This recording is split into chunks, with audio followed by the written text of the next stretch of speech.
جی السلام علیکم. یہ میری آپ سے 168 168 ملاقات ہے. امید ہے آپ لوگ خیریت سے ہوں گے. میرا چینل سبسکرائب کرنا نہ بھولیے. دعاؤں میں یاد رکھیے.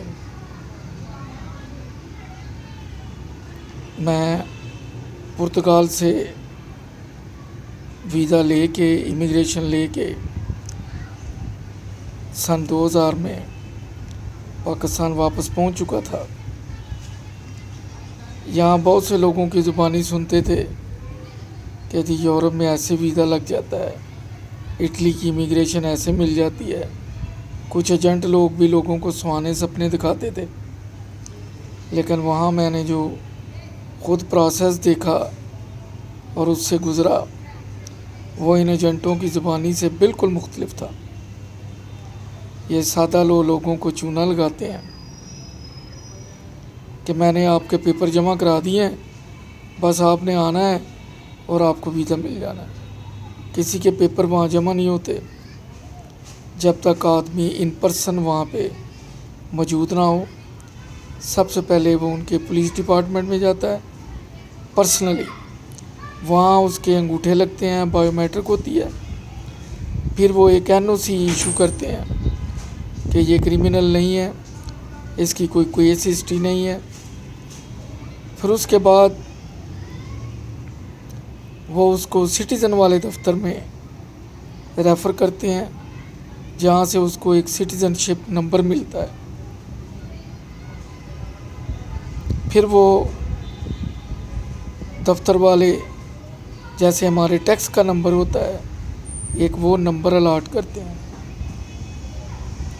اس کے بعد وہ آپ سے جہاں آپ رہ رہے ہیں یورپ میں موسٹ امپارٹنٹ ہے, وہاں کا لیز ایگریمنٹ مانگتے ہیں. اگر تو ابھی آپ ٹیمپریری ہیں تو پھر آپ کو کسی دوست احباب کا ایڈریس دینا پڑے گا, اس کے بغیر آپ کی رجسٹریشن نہیں ہوتی. اور ساتھ ایک ریفرنس ہونا وہ بھی ضروری ہے. پہلے بھی قانون یہی تھا, اگر کوئی آج جاتا ہے تو اس کے لیے بھی قانون وہی ہے. خیر میں امیگریشن لے کے واپس آ چکا تھا. میرے لیے اس کی کوئی اتنی اہمیت نہیں تھی, شاید لوگوں کے لیے ہو, کیونکہ میں مڈل ایسٹ میں بھی 18-19 سال گزار چکا تھا. سعودیہ کا حج جب ادا کرنے گیا چکر لگا چکا تھا. 1-2 بار میں دبئی بھی جا چکا تھا.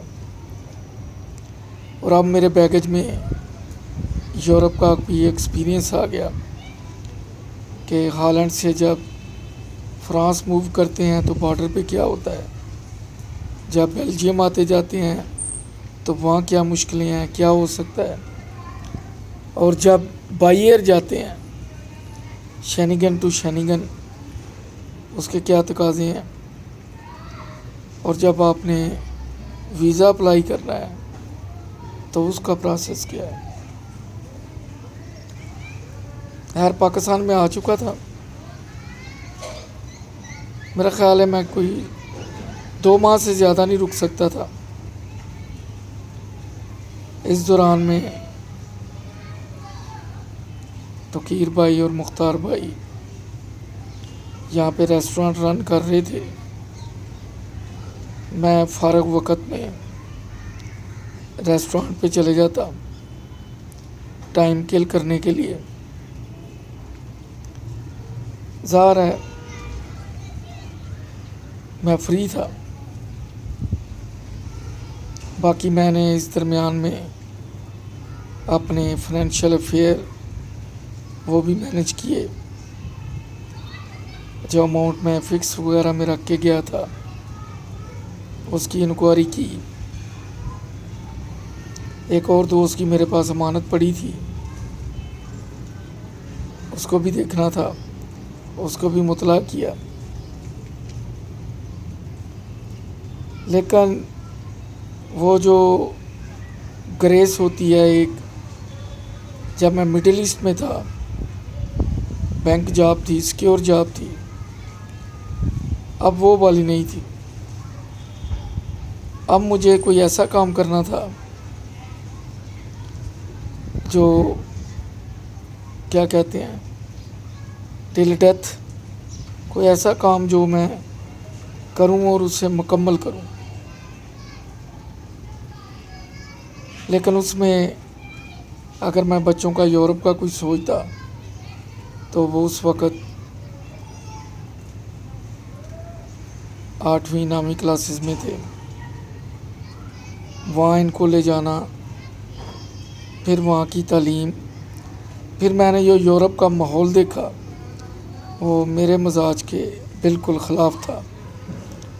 جو لوگ رہ رہے تھے ان کے لیے وہ ٹھیک تھا، ان کی مجبوری بھی تھی،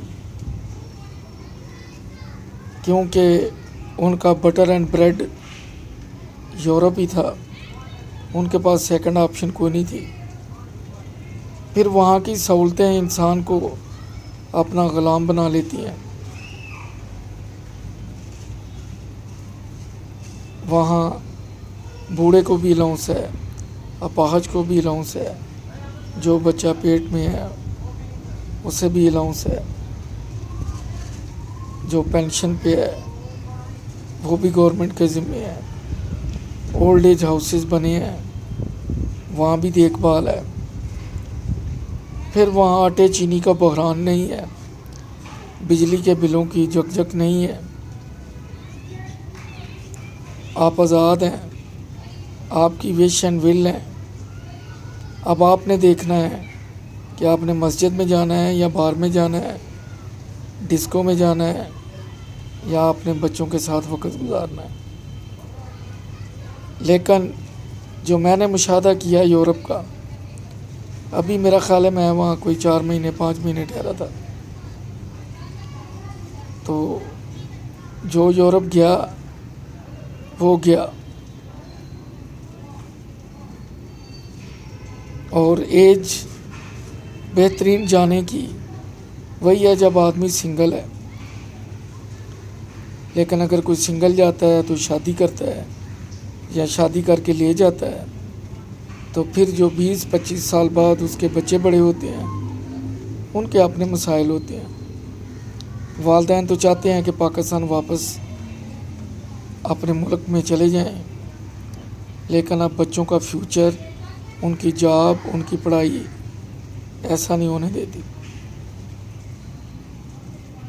ہمارے معاشرے میں ادھر کباختیں ہیں، برائیاں ہیں، وہ پردے کے پیچھے ہیں۔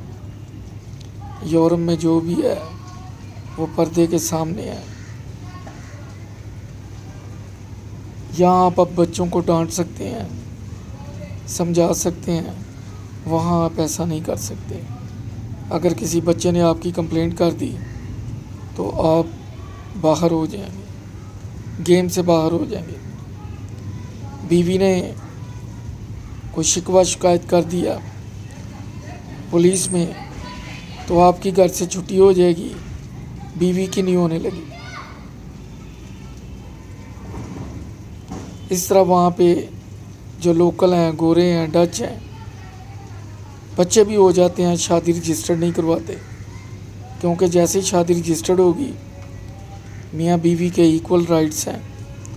کوئی جھگڑا ہوتا ہے تو گھر سے میاں نکلے گا، بیوی نہیں نکلے گی۔ ان کا اپنا سوشل سیٹ اپ ہے، انہوں نے دیکھ کے بنایا ہوا ہے۔ بچہ جب بالغ ہو گیا 18 سال کا، ماں باپ اس سے کویسچن نہیں کر سکتے، ایون کو اس کی میڈیکل رپورٹ لینے ہاسپٹل نہیں جا سکتے۔ اس کو اپنے ہی کالج میں ایک کباڑ کی چابی مل جاتی ہے، اپنی بلانگنگ وہ وہاں رکھ سکتا ہے۔ جو پہلے اس کے پیسے سٹڈیز کے ماں باپ کے اکاؤنٹ میں آتے تھے، اب اس کے پرسنل اکاؤنٹ میں آتے ہیں۔ اب اس کی مرضی ہے ماں باپ سے شیئر کرے یا نہ کرے۔ ہمارے ایشیائی لوگ تو بچوں سے محبت کرتے ہیں، بچے بھی والدین سے محبت کرتے ہیں، ان کے پاس ہی رہتے ہیں۔ لیکن جو وہاں کے لوکلز ہیں، وہ جب بچہ 18 سال کا ہو جاتا ہے تو اسے سیدھا کہتے ہیں کہ ہاں اگر آپ نے ہمارے ساتھ رہنا ہے تو آپ کو فوڈ کے، پانی کے، بجلی کے پیسے دینے پڑیں گے، وگرنہ ہماری طرف سے آپ کی چھٹی ہے۔ اور وہ بھی دل سے رہنا پسند نہیں کرتا۔ پھر فرینڈ کا تصور وہاں پہ ان میں بہت زیادہ ہے۔ میں نے خود دیکھا ہے پرتگال میں بھی ماں باپ کے لیے معمولی بات ہے کہ ان کا بیٹا اگر اپنی دوست کو ہمراہ لے کے آیا ہے، ان کے لیے بالکل معمولی، کوئی شرم کی بات نہیں۔ ہمارے ہاں تو ادھر گردن اڑا دیتے ہیں۔ ان کے معاشرے میں یہ عام سی بات ہے، معمولی بات ہے۔ ہمارے ایشیائی اور خاص کر جو مسلم کمیونٹی ہے ان کے لیے یہ چیزیں ناقابل برداشت ہیں۔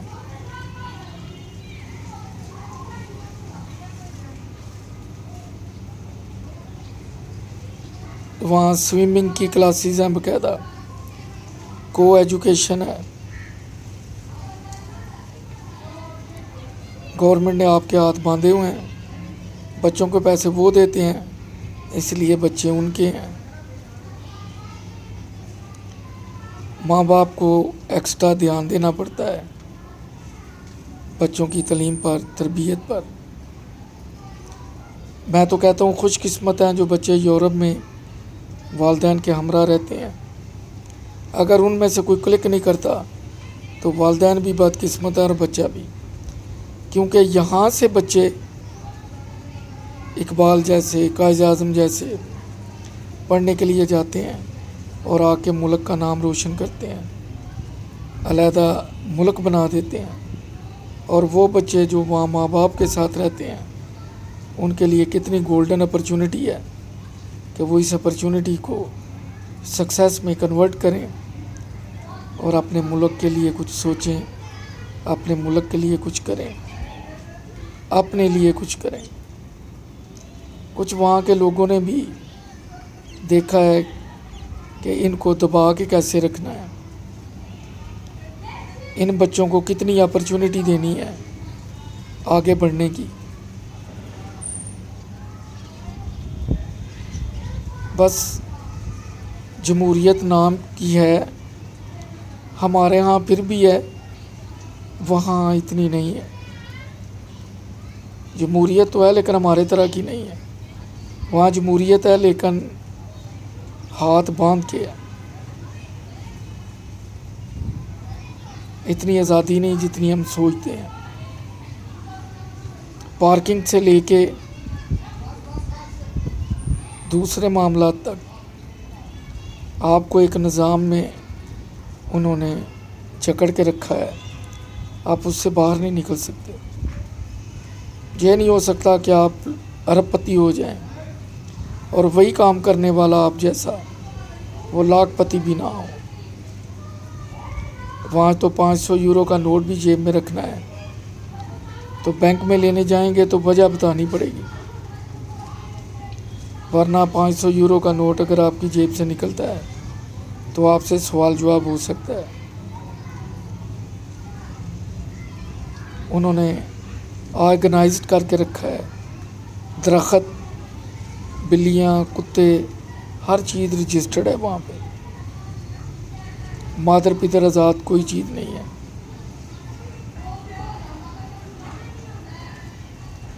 شاید ان کی کامیابی کا راز بھی اسی میں ہے۔ وہی ہمارے سیاستدانوں کو قرضے دلواتے ہیں، وہی ان کو ترغیب دیتے ہیں، وہی پیسہ ان کے ملکوں میں واپس چلا جاتا ہے اور عوام اس کی قسطیں دیتے ہیں، وہی ان کے خلاف سکینڈل چھاپتے ہیں، وہی ان کو پھر ملکوں سے اپنے ملکوں میں فرار کرواتے ہیں، وہیں پہ یہ لوگ جائیدادیں بناتے ہیں، وہی پیسہ گھوم پھر کے انہی کے ملکوں میں چلا جاتا ہے اور ہم عوام یہاں پہ ٹیکس دیتے ہمارے بال سفید ہو جاتے ہیں، ہمارے بچے نوکریوں کی تلاش میں رہتے ہیں، وہ بڑے بڑے سیاستدانوں کے بچے تعلقات کی بنا پہ باہر چلے جاتے ہیں اسکالرشپ پہ. غریب کے بچے کو یہ نصیب نہیں ہوتا.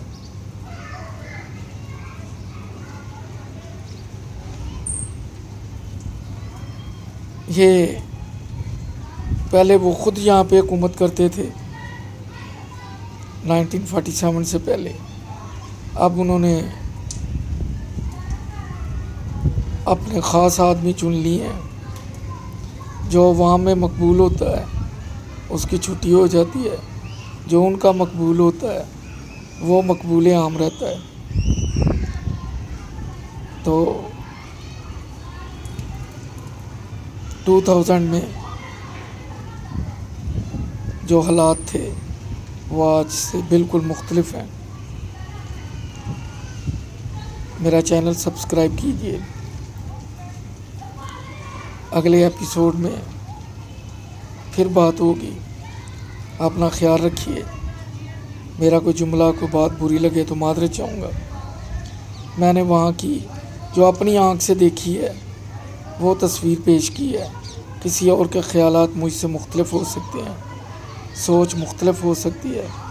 ہر آدمی کا دیکھنے کا اپنا طریقہ ہے. خوبصورتی اگلے کے چہرے پہ نہیں ہوتی، آپ کی آنکھوں میں ہوتی ہے. وہی چیز دوسرے کو اچھی نہیں لگتی، آپ کو بھلی لگتی ہے. وہی کپڑا یا جوتا یا گاڑی آپ پہلی نظر میں پسند کر لیتے ہیں. وہی جوتا، کپڑا یا گاڑی 20 آدمی دیکھ کے جاتے ہیں لیکن ان کو پسند نہیں آتی. اپنا خیال رکھیے. اللہ حافظ.